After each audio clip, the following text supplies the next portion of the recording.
The reason why I wanted to start the foundation is, to give them the opportunity. I've had an unbelievable life, playing tennis, and tennis has offered me, to travel the world, meet unbelievable people, and, just rounded me as a person. And for me, that's the most important thing about the foundation, to help round these kids, to make them better people. I asked the kids yesterday if they knew why I started the foundation, and it's not to develop the next Wimbledon champion. It's to help them become champion people. If they can be champion people and along the way they become a good tennis player, they're going to be a superstar, because they will know how to treat their sponsors, treat their fellow sportsmen, their competitors, their parents, make an impact on, on life and on other people, inspire people. Everybody needs a role model, and if it's a tennis player, cricketer, soccer player, rugby, an athlete, whatever it is, when you get someone who succeeds, a young person wants to be like them. They can train, they can do what they like, but without someone guiding them and supporting them and leading them and showing them how to go, these youngsters aren't going to go. Matchpoint Foundation is hugely beneficial for these kids. They are learning stuff that a lot of kids that I learned when I was maybe 16 or 17. These guys are learning it at some 10, 11, 12, 13. It's going to be huge for them, and just it's court time, listening to professionals, and every day going through and putting some work in, whether it's a gym session, some track work, lots of things. It's an amazing opportunity for them. So there's no excuse for them not to grasp it with both hands. I was learning new things at 24, 25, 26 that I should have learned at 13 or 14. I did kind of play catch up along the way later on in my career, and I think maybe if I had more of a system in place in juniors, that I wasn't kind of left more to my own devices, then maybe I could have actually been a better player at 21 or 22. The Matchpoint Foundation is unique in a sense that obviously it looks after young and talented tennis players in South Africa, but it creates a community and an environment where we can expose this young talent of South Africa to the best coaches, the best mental coaches, and certainly in an environment where they can start establishing themselves as the best. Meet Mbali Langa, a dedicated 15-year-old tennis player who's part of the Matchpoint Foundation from Soweto. Every weekend, Mbali Langa wakes up at 4 in the morning and prepares for her training, which starts at 6. We took a drive to Soweto to see how this young upcoming tennis player polishes her skills. She comes here at around about 5:30 in the morning, on Saturdays and Sundays, and we have like a 3-hour session in the morning. Mbali was playing tennis for fun. She didn't know that she's got potential, until the time we went to national, was last year in Bloemfontein. JL spotted me in Bloemfontein and he said he wanted to groom me, and he knew my coach from a really long time. And he was just working on how to get me to the academy, how to get me to the foundation. And last year I was officially in the Matchpoint Foundation, which was a great achievement for me because it also opened doors to sponsors and how to get to professional stages. Ever since she's joined the Matchpoint Foundation, one is it's motivated her. I think for a long time there was no direction in where she was going, so that at least offered some direction in her growth in her tennis as well. So that's good motivation for her. We've met a lot of professional people who told us how the tour and the big world is out there since we're still growing up. And it also helped me because I didn't take tennis as a career sport, but then now I can see that I can take it as a career, and I really want to succeed in it. The kids are learning as well as the parents at the Matchpoint Foundation. So we could see that without a proper structure, you can have as much talent as you have. You can't go anywhere. So Matchpoint Foundation, we met the professional players, psychologists, medical people, and which that itself added a lot of weight to the career of Mbali. I think with a bit more investment in her, a bit more financial help, she can probably be one of the top playing tennis players in the country. What we're battling with now is getting sponsors so that we can manage like financial wise, because I'm not the only child at home and there's other people my parents need to take care of. My goals for tennis, or let me say for this year, is to get into like the top 10 under 16 and pushing myself for sponsors and being at my best level.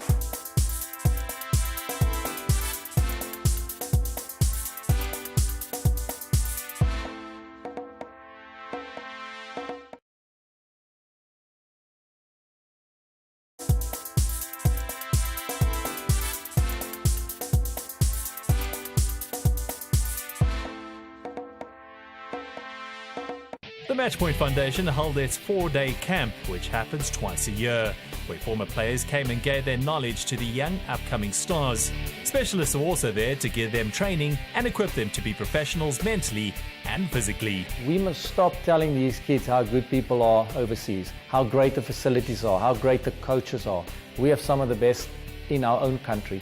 And at the camp, this is what we're trying to teach these kids. We make it difficult for them. Our philosophy in the foundation is we want it tough and we want it difficult. Because if you can perform when you're taken out of your comfort zone and under tough conditions, you will succeed, you will become a champion. We don't want it easy. So we make it tough for the kids here. They enjoy it, we have fun as well. We have every camp, we have a song that's a dance song. If they hear that song, they have to dance, and it also brings out the personalities, and that's what it's all about. At the end of the camp, everybody has to stand up and tell us who are they. I think it's very key. They need to know who they are, what they stand for, who's their family, what's their relationship with their parents and their siblings. What's their relationship with their friends? How do they want their friends to see them? If they can know that and they can say that to themselves every day, they can become so much stronger and they can have an impact on other people around them, and that's the key for us. Mental coaching is basically got to do with conditioning somebody or teaching somebody to think in a superior way instead of inferior way, and to become a champion through making correct decisions regarding pressures and experiences that happens to you in your life. Okay, with regards to the techniques and various things with regard to the players, it's obviously very much an individual thing because they all develop at different stages. So it's a case of some players will be strong with their body movement, others might be slow. So you have to think of what's right for those. So the one of the key things is to actually look at their body movement, look at their foot movement, and is that good for their tennis at the moment, or can that be improved upon? So, for instance, this morning here at the camp we did a running session, but it was very basic, because if you get the basics right with regard to the movement with the feet and the knees and the arms, they're going to get to a ball quicker if they have that now. You look at the ages, they range I think from 10 to 15 here. If you can get that right now, then they can almost forget about that because it becomes second nature. Then they can concentrate on their tennis skills, and it also makes them able to think about, they don't have to think about their running skills and getting to a ball, they do it automatically. So by the time they're in their 20s, all of a sudden everything is happening and they can concentrate on their opponent on the other side of the net. They have to understand what their game plan is, how to accurately execute it, as well as they have to understand their opponent. And if you can understand your opponent and yourself very well, you have a very good awareness of one on the court, and just being aware of what's happening on the tennis court, what is working. I think I've mentioned it a few times, always being aware of what is working on the match court and what is not working, and having that mental adaptability to be able to assess what's working and carry on doing that, or if something's not working, to be able to switch it and change it. The most common injuries in junior players are related to growing bones, so it's growth plate injuries around the knees and ankles, as well as in the lumbar spine and shoulders.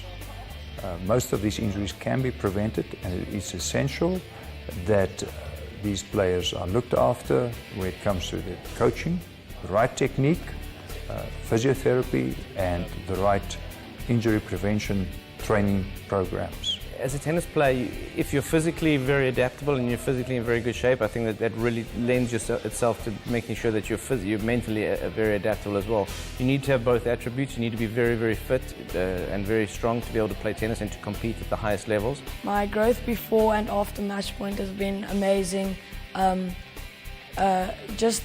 To get more disciplined, I've been going for mental sessions with the one mental coach, Uncle Yanni, and he's been really great for me. I've been much more committed and disciplined since then, and Matchpoint has given a lot to me, so I appreciate that a lot. Tennis is a fun sport, but very expensive. To be able to reach a world-class level, these players must have access to high-level training. With sponsorship being scarce, one could always use a helping hand. Sponsorships make it possible for us to go out and go fetch the kids that's got hidden talent and help and grow the talent, and who knows where that might end. We thought as a company it was important for us to contribute back to the community, and a professional organisation such as the Matchpoint Foundation making a difference in South Africa, specifically with young junior tennis players wanting to make their mark in the tennis arena. And so it's been a privilege for us to walk this journey with them in the last couple of years. I think it's important for corporates to get involved in tennis because it's a very expensive sport, and if one wants to make it in tennis, one has to go overseas and play. To go overseas and play, obviously you've got exchange rates, you've got hotels, you've got other expenses, airline tickets, and it's very, very difficult for people to make it on their own. One definitely needs corporates to get involved. The foundation take those kids, the top kids, and they get the support for them. They go and look for finances and help for them to take that next level up to international status. Let's meet Davin, a 12-year-old head boy at Taina Primary, who's also one of the Matchpoint players. We visited him at his school so that he could tell us on how he balances his life between sports and academics. Every pro that's come to Matchpoint Foundation have told me they have failed in their careers and stuff, so I know I can fail and I can come back stronger from it. Devin het 'n groot impak by Laerskool Taina. Sy tennis, dink ek is van die beste wat ek nog gesien het 'n kind speel by Laerskool Taina. En ek hoop en bid hom regtig die beste toe en ek hoop regtig dat hy beseringloos sal wees en dat hy op die Wimbledon enig sal eindig. Devin is 'n ongelooflik gedissiplineerde sportseun. Hy het ongelooflike talent in enige sport wat met 'n bal te doen het. Ons kyk na ons akkommodeer hom hierso by die skool partykeer as sy verpligtinge met tennis te veel is, dan sal ons hom tegemoet kom, maar hy probeer altyd sy bes om by sy cricketwedstryde en by sy rugbywedstryde uit te kom. I love sport and compete in rugby, cricket and athletics, but tennis is the sport I love and what I do best. As a dad, a teacher and as a coach, there must be a great balance. And the thing is, to be a coach, you go in a field and you practice with him and he's doing what he do best. But as a dad, he still needs to tidy his room and eat his breakfast in the morning and do all his stuff that a boy needs to do on his age. So that can be quite difficult, but we try our utmost best. Devin is a very easy child. He's very natural in everything that he does. Sports and academics, he balances out with the things he just does naturally. My dad always tells me, we know you're going to get like 90% or 85 up, otherwise we're going to stop some sports like rugby or stuff, and that's what motivates me to do better in schoolwork, and then I can do better in sports at the same time. Since he joined the Matchpoint Foundation, he was more mature to me because he was a lot of childish and before that, and I think the Matchpoint Foundation learned him how to be himself and be disciplined. Devin went abroad for 6 weeks. He went to New Orleans. He had a great opportunity to go to a night camp there.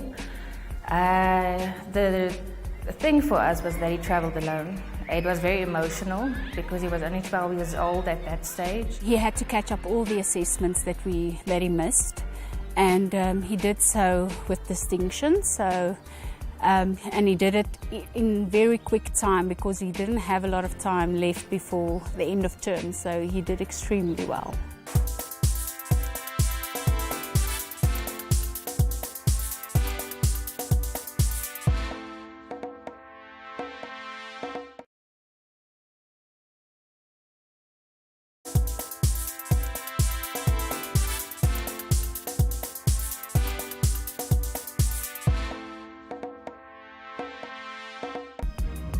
At JL Academy, they don't just see tennis coaching as a job, but rather a lifestyle choice. The JL Academy, which is located at Midstream College, offers a variety of training programs that equips young players with what they need in order to become professional players. They develop, identify and nurture young talented individuals by giving them exposure to knowledgeable people, helping them practice in a high-performance environment. JL's Academy starts with the pre-primary kids. A lot of our coaching methodology is based on group squads, where we get the kids to enjoy tennis first and they work on their motor skills. So the kids don't get technical lessons to start off with, they learn how their body should be working, coordinating their balance in their body and their hand-eye coordination. And as soon as they get to do that, we get them to compete with each other. Then they start moving up to the hot shot group, where we'll start introducing a smaller technique while they still compete and they play. That's a program that we still use with a red ball and a 36-inch court. All the balls are equal to the kid's height if they were an adult, so the ball will bounce a little bit lower, giving them the reality of playing real tennis. Then from there we go to the Top Gun groups that we have. Then we play with an orange ball, and it's got a 60-foot court. So the kids start playing on that court till they are strong enough to develop to go to the green dot, which is the full court. Now we're starting to look at league players, players in your school matches, and players competing in tournaments. Ever since I joined the academy, I feel like I've improved a lot. My tennis game has really gone up, and I've won national tournaments back in Zimbabwe. And one of the most important ones that I think happened earlier this year, when I made the knockout draw for AJCs. Being my first time there, it was really a big achievement for me. With all the help that they give here, with all the specialists, I feel like it gives the academy a little bit of an edge, because they've got the best facilities here, and it really improves all the players, gives help to all the players. The relationship between the Matchpoint Foundation and JL's Academy is pretty simple. We start from the ground and we work up, and then when the kids reach the elite positions where they need further help or international help, that's when we refer to the Matchpoint Foundation, if it is with finances or if it is with various pros, ex-pros and current players helping and giving back knowledge and sharing with the kids what they need to do to become a pro, or relating to them in certain situations of their development. In the future, I would like to join the Matchpoint Foundation, because it's one of the leading things that is happening right now in the tennis world. The foundation depends on corporates to keep the foundation going and to sponsor the kids in the foundation. The Matchpoint Foundation had its corporate event where they invited former players and corporates for a tennis fun-filled day. Let's take a look at what went down. I'm looking forward to playing tennis, and I hope the food's good as well. Most looking forward to having fun and playing team tennis with new people. We are here by Matchpoint Foundation's corporate event today, where we're hosting some of the corporations that entered 4 players in a team. This day has been hosted as a fundraiser for the players that we are sponsoring. Currently we have 12 to 24 players that we help annually in the Matchpoint Foundation with events like this. One of the reasons why we have the Corporate Tennis Challenge is, it's our golf day. It's so good, and we're so thankful for all the corporates that bought teams that gave us an opportunity to get the youngsters of the foundation involved in this day, to come play with the corporates, we had some of our South African players that played in the 35s and over and 45s and over internationally to play. This is a wonderful initiative by JL and the foundation. South Africa is dying for something like this kind of foundation, where kids can learn to play great tennis and travel the world and experience a great game of tennis. What Matchpoint Foundation has done is brought together a lot of good players, and a lot of professional coaches and some ex-players who give some really good advice. And it's a bringing of everything together, which helps us as parents and helps the kids understand what's needed to go forward in the sport. We're very fortunate. We've created a great partnership now with the Marty Hennessy Inspiring Children Foundation that's based in Las Vegas. Each year we're going to be sending 2 of our kids to spend more than 3 months there with them, getting them into their system, and hopefully through that, we can get them into colleges. The Matchpoint Foundation went to Bloemfontein as well as Pretoria to host the Nights with the Coaches. This was held at Grey College in Bloemfontein and Waterkloof in Pretoria. The This was a platform to inform parents and students about what makes a professional player. The guest speakers were prominent coaches from different sporting backgrounds, from tennis, rugby, netball, and cricket. The day was opened by powerful prayer by the students, and the night started off on a high note.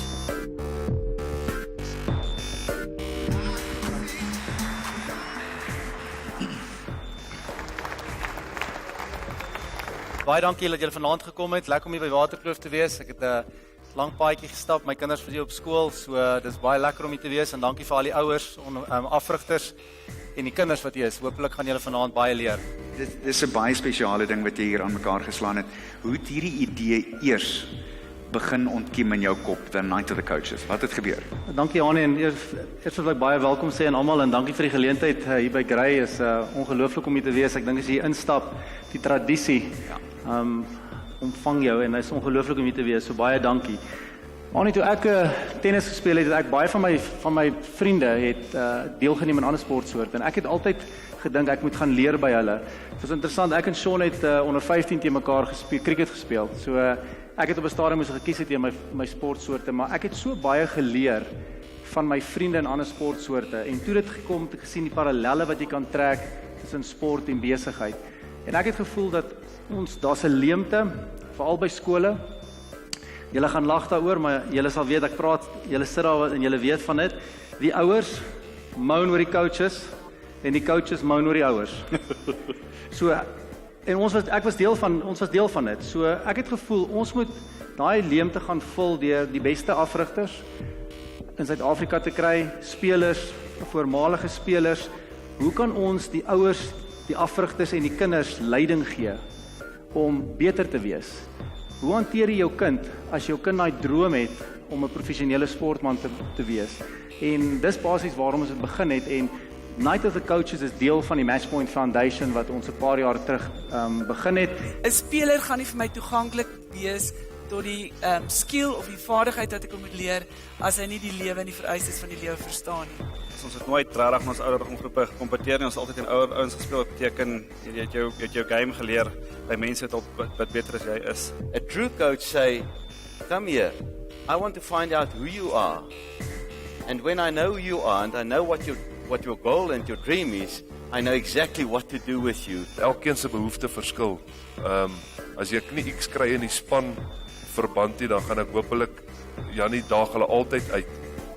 As jy my nie met my kom vra nie, as jy nie met my kom praat nie, dan weet ek nie of waar staan jy nie. Deur net 'n kompliment vir iemand te gee, ignite jy passion.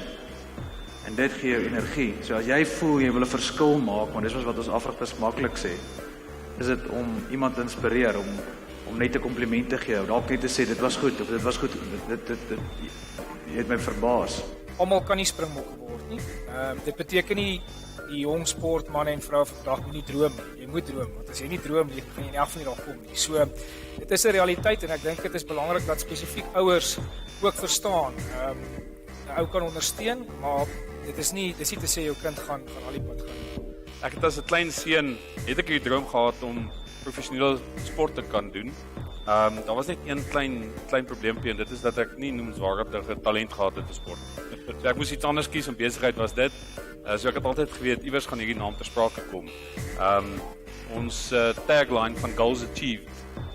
Destyds was dit 'n spreekwoord van doele skop. Vandag is dit om individue te help om hulle finansiële doelwitte te realiseer. So dis die betekenis van die besigheid.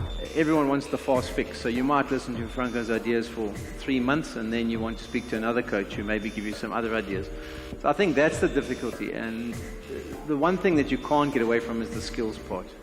Man management, yes, you're going to get the best out of them, you've got to work out how they go about their process and that, but at the end of the day, you've got to find a way to upskill individuals. I believe in people, and if we can change people and make a difference to their lives, it makes an enormous difference. And, you know, I always think of what the late, great Zig Ziglar says, you can have anything in life you want, if you let enough people get what they want.